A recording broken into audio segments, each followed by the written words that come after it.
Thank you everyone for coming. And it's wonderful to be introduced by somebody learned and charming as Sue, especially because there's a bit of shared history. As Sue says, my name's Colin Thom. I'm currently Director of the Survey of London. Very luckily, Director of the Survey of London. It's something I'm enormously proud to be associated with. And it's something I think London as a city should be proud of. And this talk is intended partly to try and show why this is the case. I suspect some, hopefully many of you, will be familiar with the Survey of London, its purpose and its long-running series of volumes. It's often described as the closest thing to an official history of the capital, documenting its buildings past and present, the development, architecture, history and associations. Each volume or set of volumes covering a different district or area.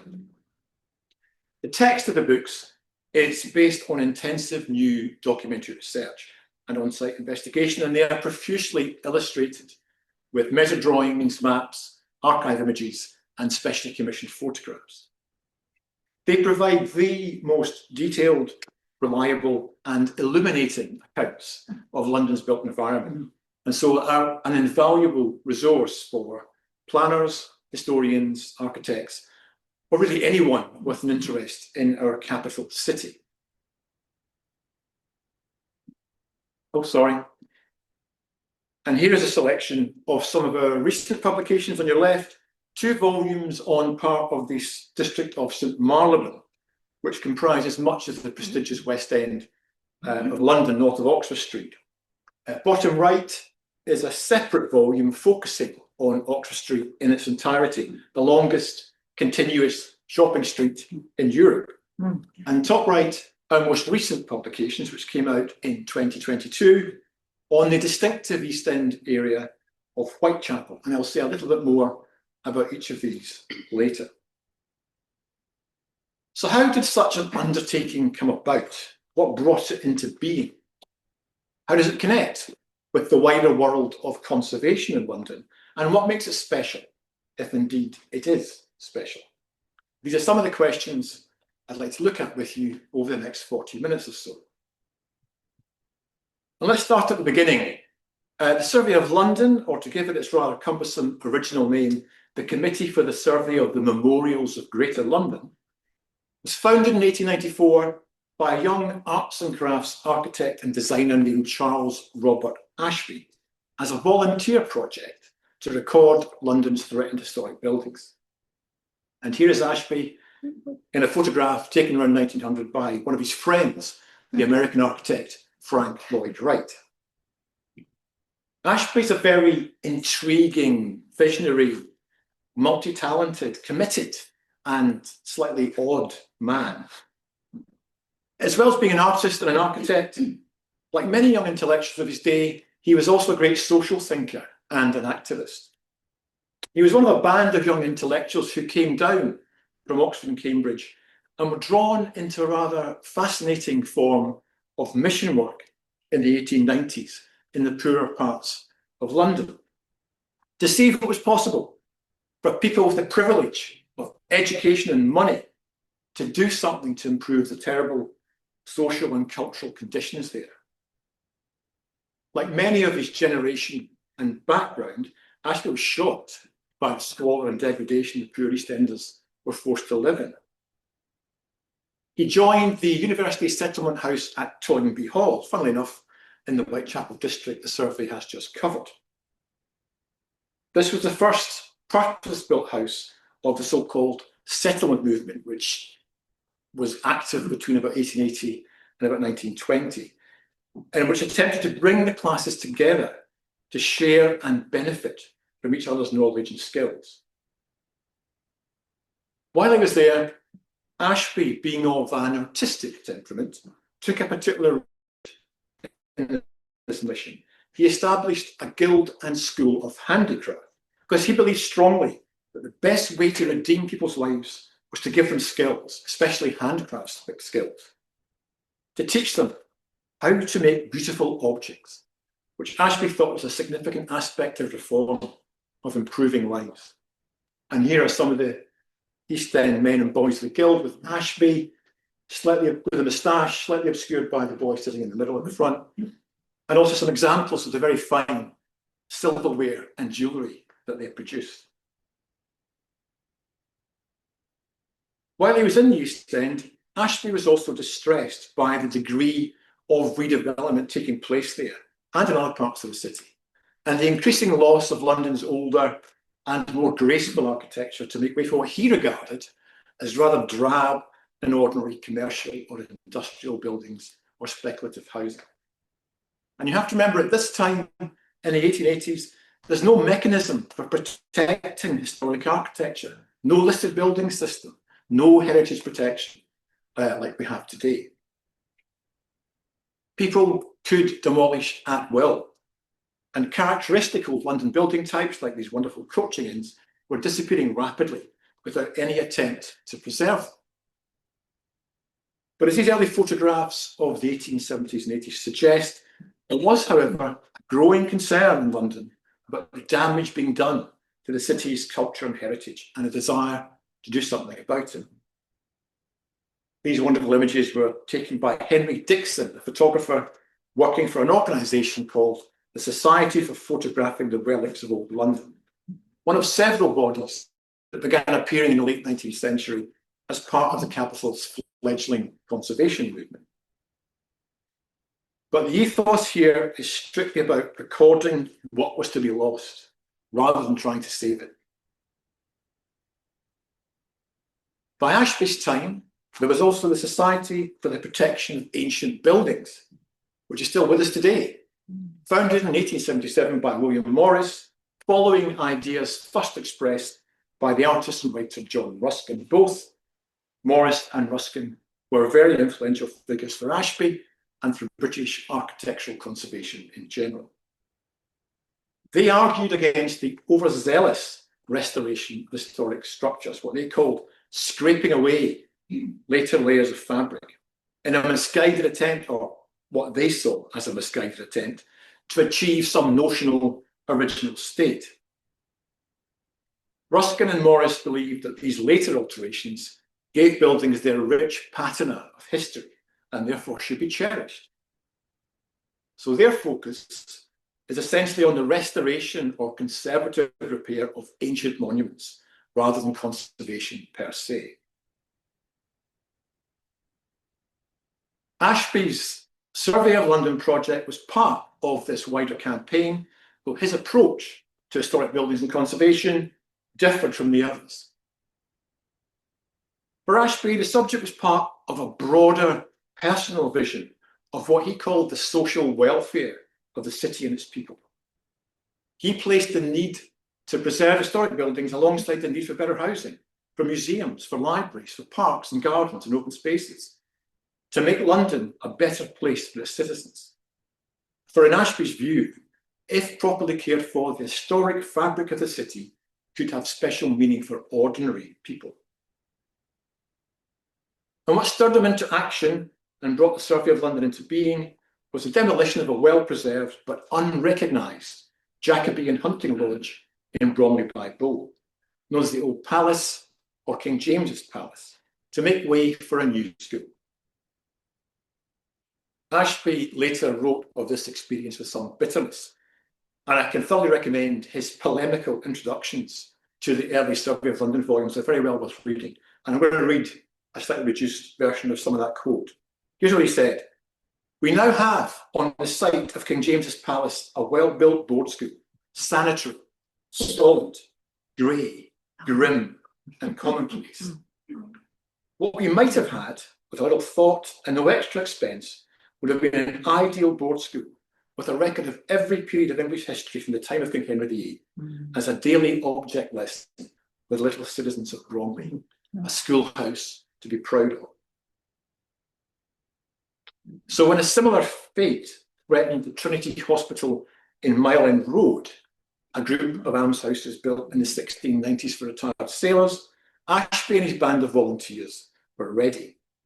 They sprang into action, recording the building through sketches, measured plans and photographs, and researched its history.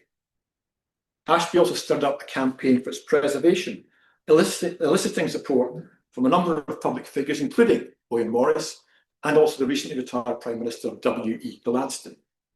And the result was this first Survey of London publication, a monograph in 1896. And I should just point out here that we have two parallel series of volumes, what we refer to as our main parish series, which deal with large areas of London, and a more occasional monograph series on individual buildings or building complexes of special interest. Ashby gave this first survey publication a rather pretentious subtitle, An Object Lesson in National History, which gives you a bit of a clue to his philosophy behind the Survey of London. And this perspective that forms one of the book's first illustrations is a further clue. Rather than being an entirely objective record of the building, it shows it in its modern context, surrounded by workmen's houses and with costermongers and a flower seller and others in the street in front, what you might call a slice of real life. Almshouses like Trinity Hospital were places of refuge. And the message of this drawing, in fact, the message of the whole book, is that not only is this a beautiful building, it represents a kind of moral purpose in architecture and urban life, which Ashby felt had been lost by the late 19th century.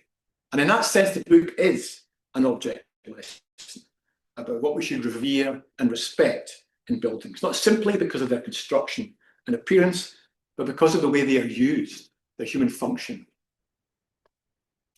And to underline this point, in addition to the expected architectural record drawings like these, showing and explaining the constructional and decorative details, in fact, the kind of drawings that the Survey of London later became renowned for. This first publication is quite surprising for the number of illustrations of people. And often needs to be quite irreverent. On the left, what appears to be a dog lifting its leg and making use of a statue while an old inmate slumbers in the background. And the other one shows two retired sea captains playing drafts with a shipping newspaper, the Shipping and Mercantile Gazette, at their side, being looked after by a caring society. And this emphasises Ashby's view of Trinity Hospital as an expression of charity and communality, in contrast to the venal commercial and financial forces that he saw as dominating his time. So even today, after all these years at the Survey, we still find this volume a very inspiring example of the importance of people's lives, of their surroundings, of their built environment, and why we should respect and care for it and help to understand it. Excuse me, I've got a frog in my throat tonight. Oh dear. As both a manifesto and a campaigning document, the book was successful and not only helped save the buildings, one of London's first great conservation victories. It also encouraged the London County Council, the body then in charge of local government across the whole of London, to offer its help through funding the publication in 1900 of the Survey's first parish or area volume on Bromley by Bow. What Ashby wanted and began to produce was a detailed list or register, or if you want, an inventory of all the buildings in London of historic or aesthetic interest, to be compiled and printed in a series of volumes with photographs, measured drawings, and historical notes. In retrospect, this might sound rather obvious to us, but in the 1890s it was radical and far-sighted. Ashby eventually left the Survey of London in the early 1800s, absorbed by other interests. But it continued in this way for some 40 years or so, helped increasingly by the London County Council, which was progressive and enlightened in its approach to the preservation of historic buildings and monuments, and was crucial in offering support and stability for the survey series. The big turning point in the survey's approach to London's built environment came after the Second World War, when the loss of so many familiar and much-loved buildings shocked Londoners. With so much bomb damage, Walter Godfrey, a Survey of London editor, set up an emergency National Buildings Record Programme to coordinate existing records and to obtain new records in the form of drawings and photographs of historic buildings which he thought were at the greatest risk of bomb damage. Towards the end of the war and afterwards, new legislation introduced not only our present planning system, giving local government powers that went far beyond simple war damage repairs, it also introduced a system we know today of protecting buildings of significance, what we know as listed buildings. This was fundamentally a realisation of Ashby's idea of an inventory or register of worthwhile structures. And so it could have rendered the Survey of London completely obsolete. But two factors contributed to something of a post-war rebirth for the series. The first was the winding up of Ashby's old voluntary survey committee, which was finding it increasingly difficult to pursue the work, and the transfer of full responsibility for the series to the London County Council. The second was the appointment in 1954 of the historian Francis Shepherd as a full-time general editor. Under his leadership, the survey gave up its earlier campaigning and inventorising aspects of its work and began to treat areas of London in a more holistic way, drawing together thorough scholarly research on urban development, architecture, social change, and economics. And it also took growing account of recent trends in modern architectural and urban history. And in particular, the study of estate development, a significant theme in the history of London, where much of the land is owned by estates of one kind or another. And with its new home in the London County Council, the survey found itself with access to the professional photographers and draftsmen in the council's architects department, who began to devise more imaginative ways of presenting this information visually.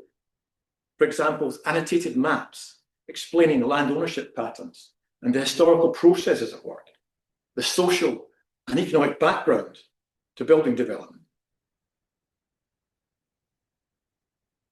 The survey also began to cover a wider range of buildings and building types, including Victorian speculative housing, a subject until then rarely studied in architectural history. To help illustrate the analysis and discussions in the text of the evolving planning and elevational design of these houses, the survey draftsman produced these wonderful, attractive page layouts, little arrangements of drawings showing various plan forms, elevations, decorative details, excerpts of the street plan, all brought together in one place. The Francis Shepherd era was in many ways the halcyon period of the Survey of London, when, under the management of the London County Council and subsequently the Greater London Council, which replaced it, the survey was pretty much left to get on with the job in hand, without too much interference or other demands from its sponsoring body. In this professionalisation and transformation of the survey into a far more sophisticated instrument, Francis Shepherd was, I think, influenced by two very eminent London historians who were part of what was referred to at the time as an environmental revolution in heritage matters, and who helped bring about a change in the way of looking at London as a city as a whole through its buildings. One was Sir John Summerson, the most wonderful writer. Everyone in the post-war period read his Georgian London of 1945. All you want to know about Georgian London is there in 200 pages, beautifully written. I give my left arm to write like that. The other was Jim Dias, an urban historian at the University of Leicester, whose study of Camberwell was one of the first attempts to look analytically at a Victorian London suburb, pulling together information on sociology, transport systems, land ownership, the building trades, all sorts of things in a very succinct and readable way.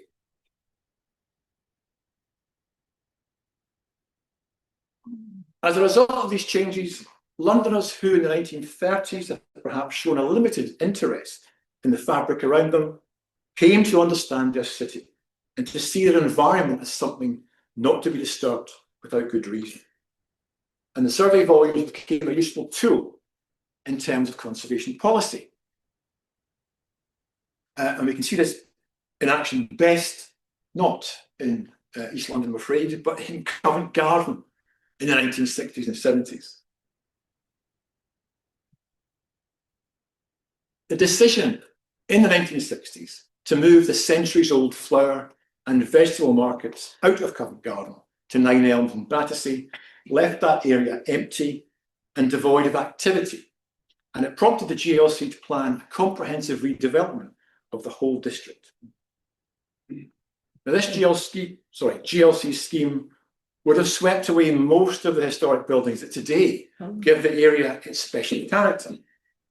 And this, I hate to tell you, was only one of several similar so-called improvement schemes being planned across the whole of central London at this time.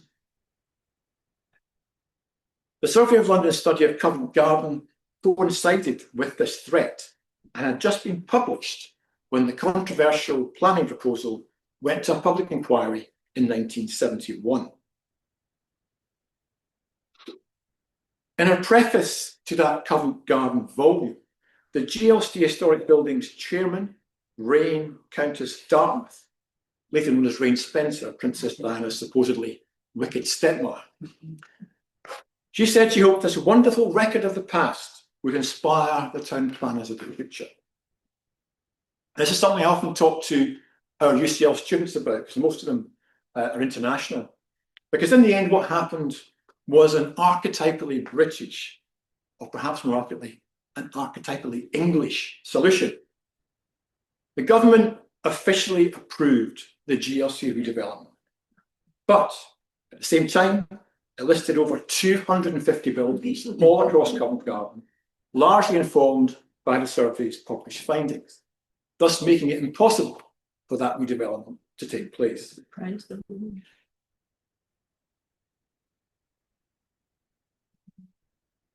Of course, there have been changes from time to time in our working methods and approach. And one of the things we're proud of at the survey has been its ability to change and evolve to meet new challenges. And nothing perhaps was more challenging than when Francis Shepherd's successor as general editor in the mid-1980s, Hermione Hobhouse, dragged some of my more senior former colleagues away from the West End to what might have seemed like the Far East, to the Docklands area of Poplar and the Isle of Dogs, which we eventually published as a 2-volume set in 1994. Change there was rapid and dramatic and was happening all around us, as the Thatcher government had removed all normal planning restrictions to create an enterprise zone to encourage regeneration on an unprecedented scale. Canary Wharf was actually built before our eyes while we were there. And we spent a long time struggling to come to terms with and assess and analyse lots of shiny new modern buildings. In retrospect, perhaps the survey came to Docklands too late, as so much of its historic fabric had already gone. But it was a brave and a worthy attempt to bring insights to a completely different type of urban area and expand the skills of the team, who in the course of the researches pioneered new sources and methodologies for looking at buildings and areas of this type. And the result was an inclusive study, looking at both historic building fabric, much of it demolished or about to be demolished, and the brand new. By then, the Thatcher government abolished the GLC, getting rid of that upper tier of London-wide government had for so long supported the survey. So we then had to find a new home, firstly with a national recording body, the Royal Commission on the Historical Monuments of England, then latterly with English Heritage, now rebranded as Historic England, the national body which protects the historic environment and advises the government on heritage matters. Now I'm quickly going to spin through the many and varied areas of London west, north and south, that the survey completed while with English Heritage. And the majority of them, not Knightsbridge, but the rest of them, largely published under the editorship of Professor Andrew Saint, who sadly died recently. A man like Ashby with incredible vision and exceptional levels of energy and commitment.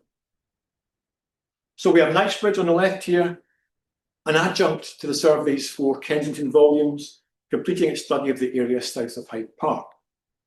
Then came a 3-part publication on the ancient city fringe district of Clerkenwell, where the fabric ranged from the remains of monastic houses, the Georgian terraces, Victorian wooden houses, and some of the country's most significant modernist architecture.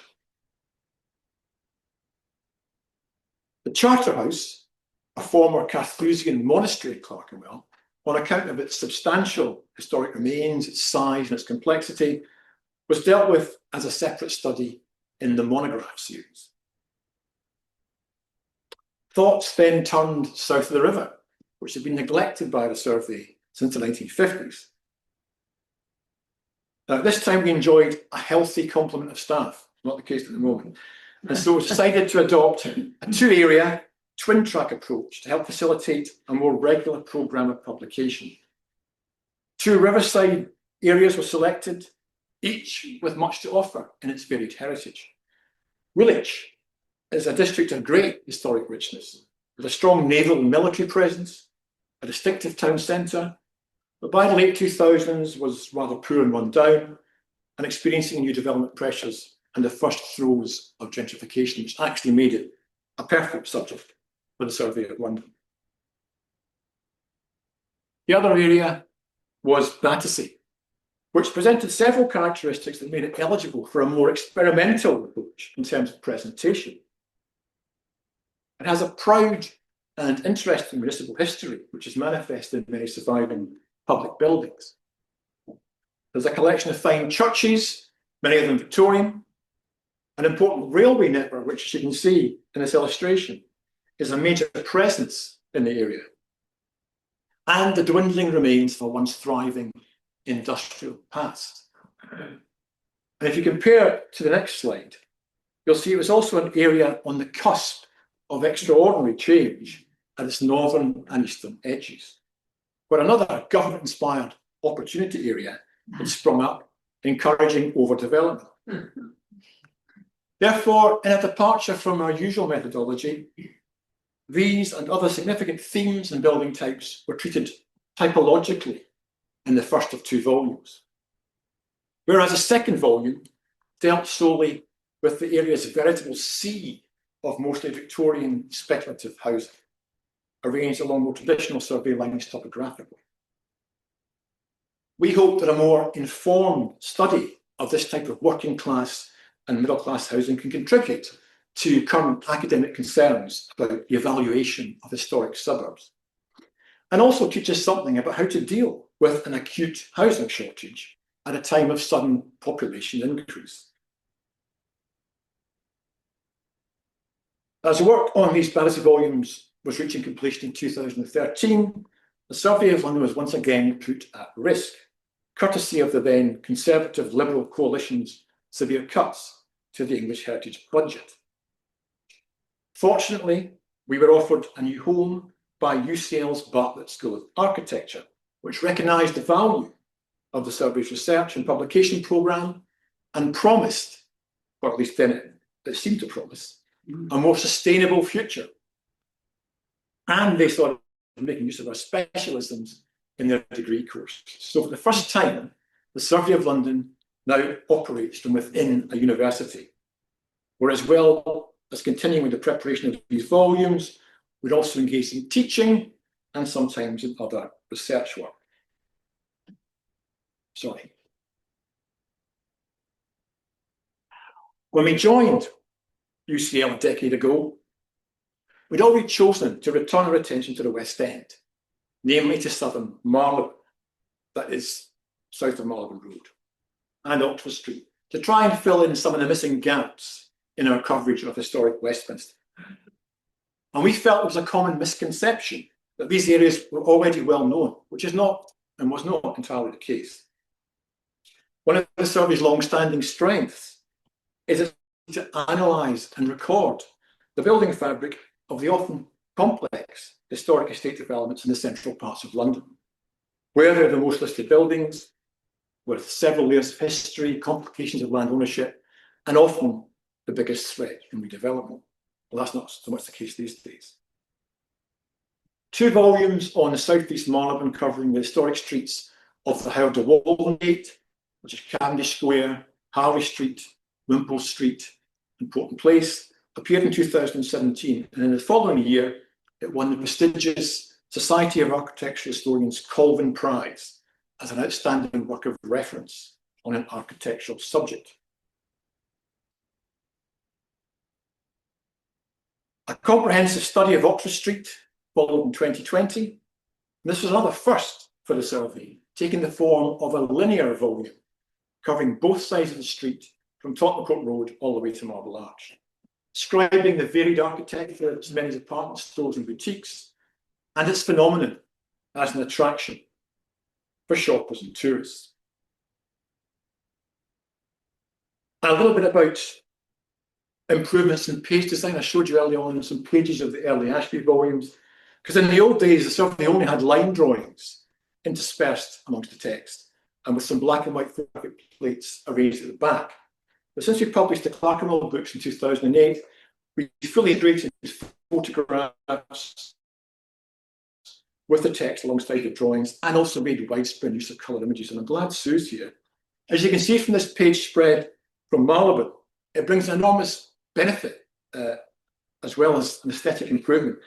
This excerpt comes from a study of Mansfield Street and Portland Place, which provides an analysis of the Adam brothers' work there. And it gave us the opportunity to illustrate a lovely new photograph at the top right of one of the surviving Adam ceilings in Mansfield Street, alongside one of Robert Adams' own rapid pencil sketches from the collection at St John Soane's Museum, showing how fully engaged he was in the design of the buildings of this area, which is something that's always traditionally been questioned.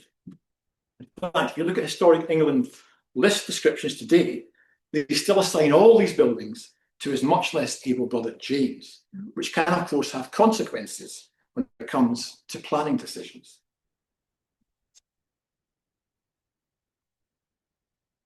One question we face continually is how best to bring all this work to a wider audience.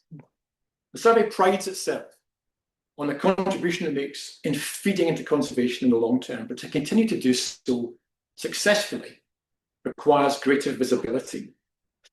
Our volumes have a small print run, rather expensive, and at present there's no readily available online equivalent of our latest books.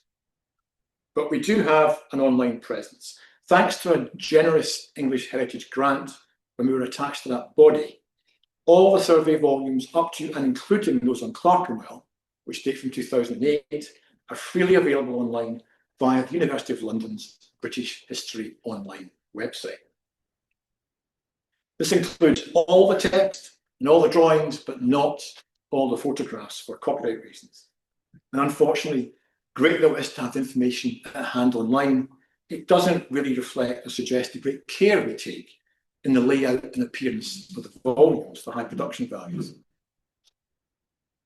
For the more recent publications, which are not on the British History online site, we've made draft texts or PDFs available via our own UCL website. But this piecemeal online presentation of our published work is far from satisfactory. So we've therefore begun planning a new integrated digital platform aimed at bringing together all the survey's research in one place online, using our recent Oxford Street volume, which sold out almost immediately, as a test case. The website will consist of a graphic map-based outline of London, with the boundaries of the survey's research projects marked up, making it easy to find a volume at the click of a switch. But this is only at a very early stage, and we'll need the 2 things we never have: extra funding and extra people. But we're determined that this is the way forward.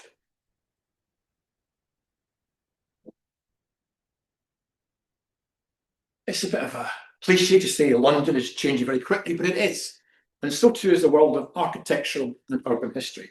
So at the survey, we're always on the lookout for new approaches to studying London's built environment and new ways of presenting our findings.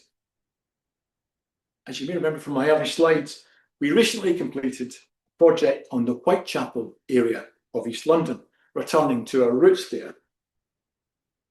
And thanks to a generous Arts and Humanities Research Council grant of around £750,000, secured by my former and much missed colleague Peter Guillory, who's retired now, we were able to take on extra temporary staff for the project's duration and combine our research with a specially designed participative website covering Whitechapel's history, to which anyone could upload their research, their thoughts, opinions, memories, photographs, or films. Now, this was a big departure for us and involved a far higher degree of engagement with local communities than we'd probably had in the past, using this kind of crowdsourcing as part of our research methodology, bringing together, if you like, official and unofficial histories of the area in a way we hope acknowledges Ashby's original mission. The website was founded around an interactive map of the area, which highlighted all the buildings about which there was detailed information, and which allowed you to zoom in and select a site that interested you. And when you clicked on that site, there'd be a textual account or research notes about the building's history, and from the tabs above, access to people's memories, images, and any audio-visual material. Oral history was also a significant component of this project, with more than 50 interviews being uploaded as audio and transcriptions, and there were also contributions by experts on Jewish architectural history. The major historic sites were given a full and fairly traditional survey of London treatment, as for example the Whitechapel Bell Foundry, a remarkable place where the manufacturing of bells had continued uninterrupted from the 1740s until its controversial closure in 2017. Although the foundry was a well-known site of historic importance, our account was the first to be based principally on documentary research, and it contributed to the debate and the planning inquiry about the site's future. But influencing change in this way is far harder now than it was in Ashby's day. Such is the power given to developers in the present planning system. Now, our next publication, which is due out in February, fingers crossed, is a monograph volume on the architectural history of UCL's Bloomsbury campus, timed specifically to coincide with the university's bicentenary next year. And UCL is naturally keen to celebrate its unique status as the first university in London and the first in the country to accept people of all or no religious faiths and creeds, and with a continuing reputation for diversity and creative thought. At the heart of UCL's architectural history is the first university building of 1829, now named after its designer, the Greek revivalist William Wilkins, best known probably for his National Gallery in Trafalgar Square. His neoclassical style was ideal for an avowedly secular institution expressing democratic ideals, intellectual prowess, and permanence. And it has wielded an enduring and powerful influence since then, encouraging architects of later extensions to follow suit, or at least to pay some homage to it. UCL has expanded voraciously since then, and further afield from Bloomsbury into other parts of the capital. And it now occupies an estate of more than 250 buildings across Britain. But the Bloomsbury campus remains its historic and symbolic core, the nursery from which everything else has sprung. Establishing its home in an emerging middle-class residential district, the young university was initially an imposter among elegant townhouses set around garden squares. But over the course of the 19th century and the next, UCL's growth in Bloomsbury was part of that area's transformation into London's intellectual quarter. a district permeated by educational, cultural, and medical institutions. One of the themes we look at in the book is the terrible bomb damage sustained during the Blitz of 1940 to 41. Apparently, UCL suffered the most wartime damage of all British universities. And there's the tale of its post-war reconstruction, mostly under the guidance of the arch neoclassicist Sir Albert Richardson, who was at UCL's Professor of Architecture at Bartlett. In fact, Richardson, by his own account, and I've not found, neither myself nor Amy Spencer, who I'm working with on this, have found evidence elsewhere of this, but according to Richardson, he himself was instrumental in saving the building from destruction. He personally obtained statutory protection at the Ministry of Works and then rushed off to Girl Street to stop the district surveyor having it down. There is also a story across the campus of great architectural innovation and diversity. For despite that general adherence to stone-faced neoclassicism until the war years, there were exceptions. And on the left, Alfred Waterhouse's University College Hospital, around 1900, is the standout example, with its vibrant pinkish red brick and terracotta facings, its spiky Gothic outline, and its cruciform plan.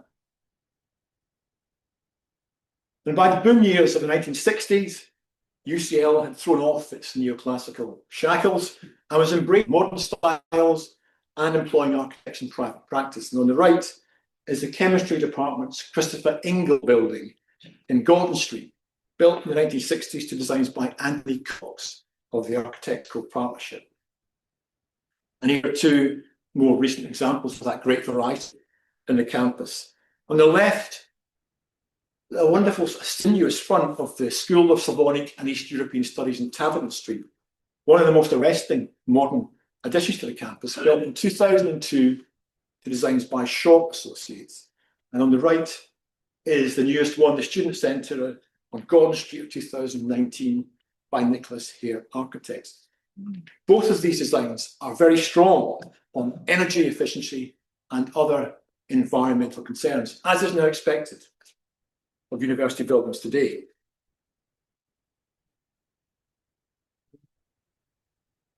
In conclusion, one of the questions I asked at the beginning was, why is the Survey of London special?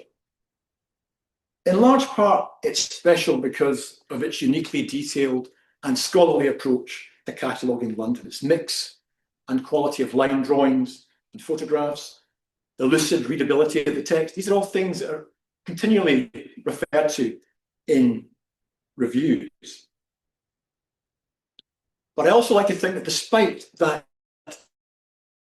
it remains special because it has, to a degree, inherited and maintained some of Ashby's original and rather quirky attitudes and beliefs.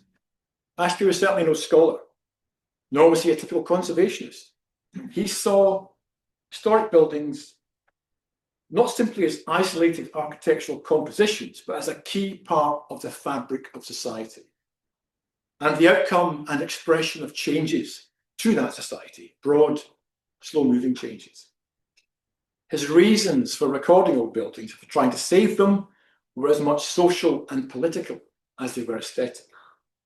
Ashby is important because he understood instinctively why buildings are worth saving and who they should be saved for. He showed that conservation and history are not just for the professionals. Thank you very much.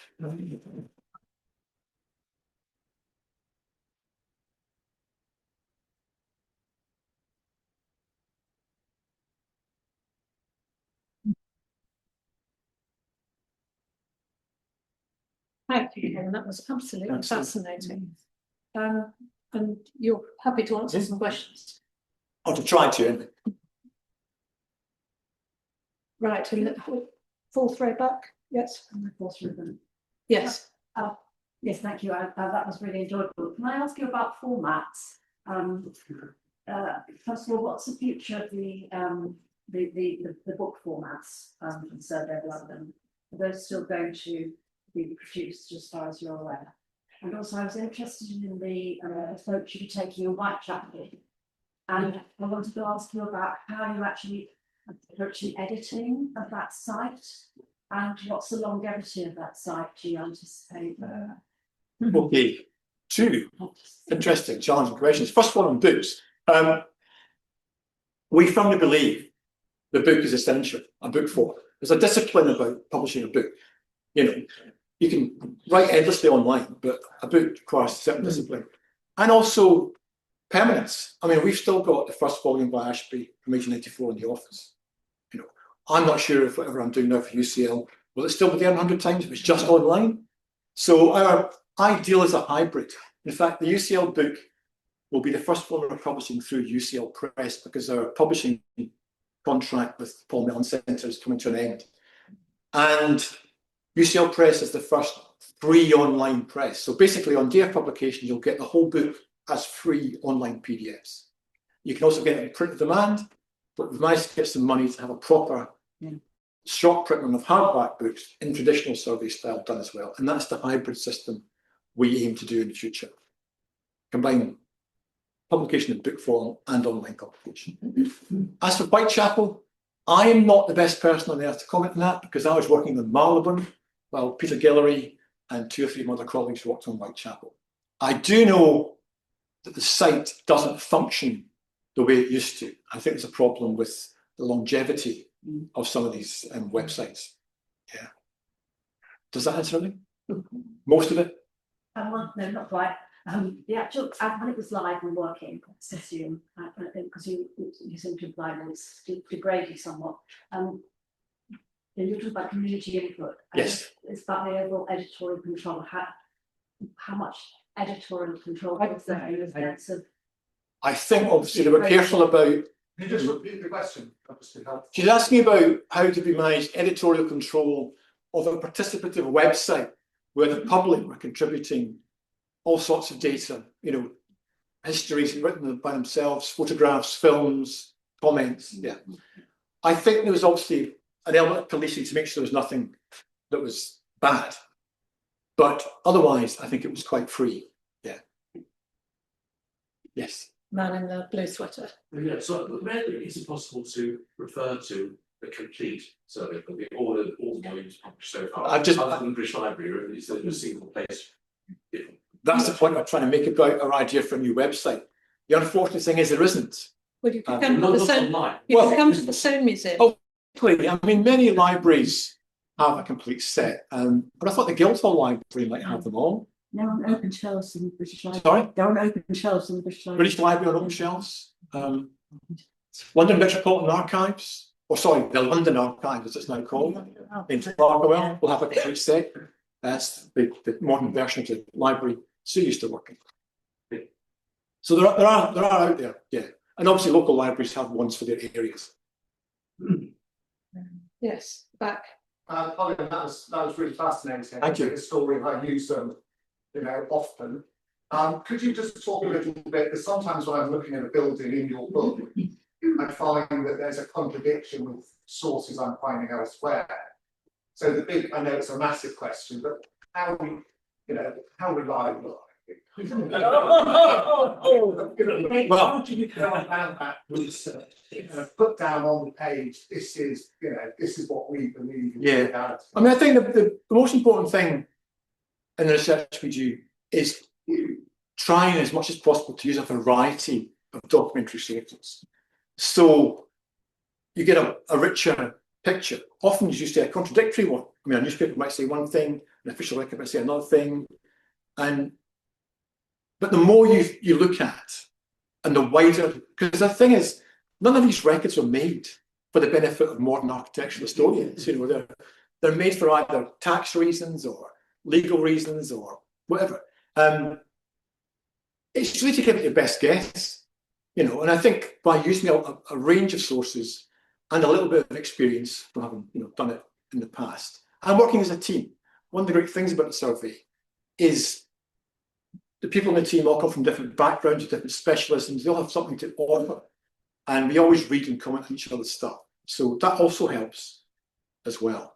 But reliability, we're pretty reliable. I wouldn't say we're always reliable, because there has to be an end. You have to stop and publish. even though you might not have answered all the questions you want to answer. But it's pretty good, I would say. Ruth. Yes, that was a wonderful talk, Colin. Of course, things have unfortunately changed. For example, the Tottenham Court Road volume, Yes, which was produced, I think, I don't remember what date, but it was very 49? long way pre-war, and of course, we have buildings that no longer exist. It's an absolutely wonderful resource to know how exactly streets were before bomb damage came along, and before for example, the Regent's Park estate was built in its place. Yeah. And there've been some wonderful quotes, for example, something about a Polish army officer who thought that one of the Munster Square was absolutely wonderful and really atmospheric, and we've quoted that in Streets of Primrose Hill, Euston and Regent's Park, and also the recent art trail, story trail that has been developed for the Regent's Park estate also mentions it as well. So it's a wonderful resource, irrespective, because then we can actually see what things look like, even if they're no longer there. But there is that point of view. Sadly, those buildings were not saved. thank you. Yes. Yes. Sorry, someone. Was it? Yes, I think it was. Hello, Colin. Hi. My name's Linda. Can you please tell me the survey of John Stowe, much older than your survey? Are there any elements from there that you can see in your surveys to the streets next? Well, apart from the name, which is the one thing, his love and indefatigable interest in all things London, his commitment to the work, they're all things that I would like to kind of echo in our work. Yeah, but I mean, it's a very different world to record than the one we're doing now. But no, it's a great inspiration to know that somebody was up to something very similar back then and publishing it and successfully as well. So it's another inspiration. Thanks. Anyone else? Yes, at the back. Thanks for the talk, very interesting, and Thanks. I'm reassured that you're continuing to publish in hard copy. No, we have to. No, we have to. Yeah. That's not a given.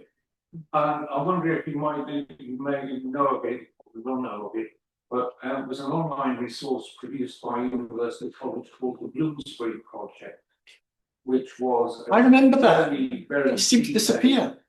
It's Yeah. gone. Yeah.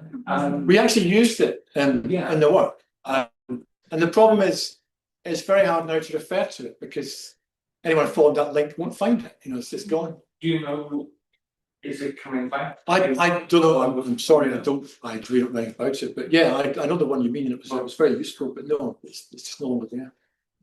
Thank you. Yes. Just saying a little bit briefly about the slide that's up there at the moment. Well, it's just a wonderful view by a man called William Daniel, done in I think about 1802, just after the West India Docks have been built, which shows you how they worked. You know, you can see these houses are in what's called Cold Harbour. Some of them quite old. In fact, some of them still there, despite the redevelopment now of the dock. But these locks where the ships come in, it's basically all about storage of goods from the West Indies, particularly things like rum, molasses, sugar, things like that. The warehouses are built to store them securely, of which there are still a few left, I think, here on the north side. But the whole point of it is to stop the ships having to make that circuitous route around the Isle of Dogs and back up again, and also for secure storage. Is that enough? Yeah.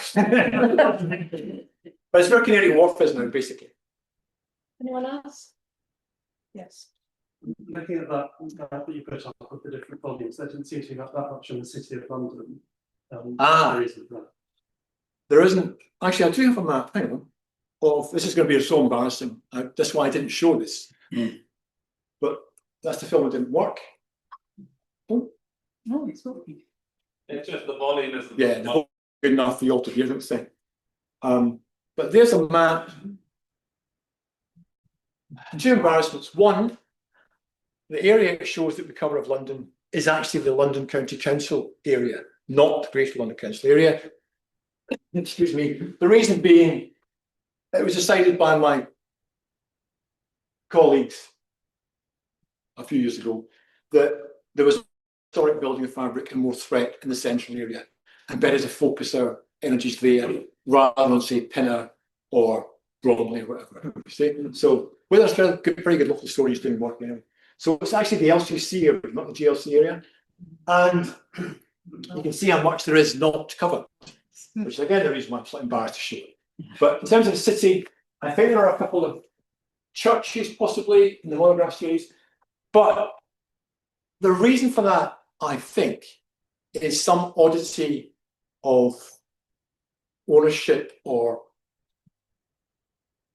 administration between the London County Council and the Corporation of London. I can't remember if this is true. I've never found anyone who knows the truth. But my suspicion was the London County Council had no remit within the Corporation of London. So it wasn't so easy for the survey, which is part of the London County Council, to go in there and do work when it's the corporation's territory. And the second reason is, since the war, so much change in the city. I mean, there's not so much dense historic fabric there as you get in other parts of London. I mean, I've always thought we should do a bit of the city, but there are so many bits we should be doing. This is one of the biggest and hardest decisions, is where next, you know.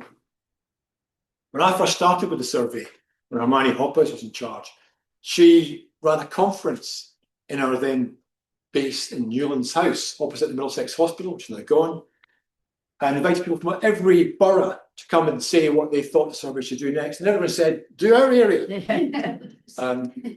So, yeah, no, we haven't done the city, and I can't see it happening in the near future. I'm not going to get rid of that slide. Well, I think the wealth of questions shows quite how fascinated people have been. So thank you very much again, Colin. And thank you all for coming.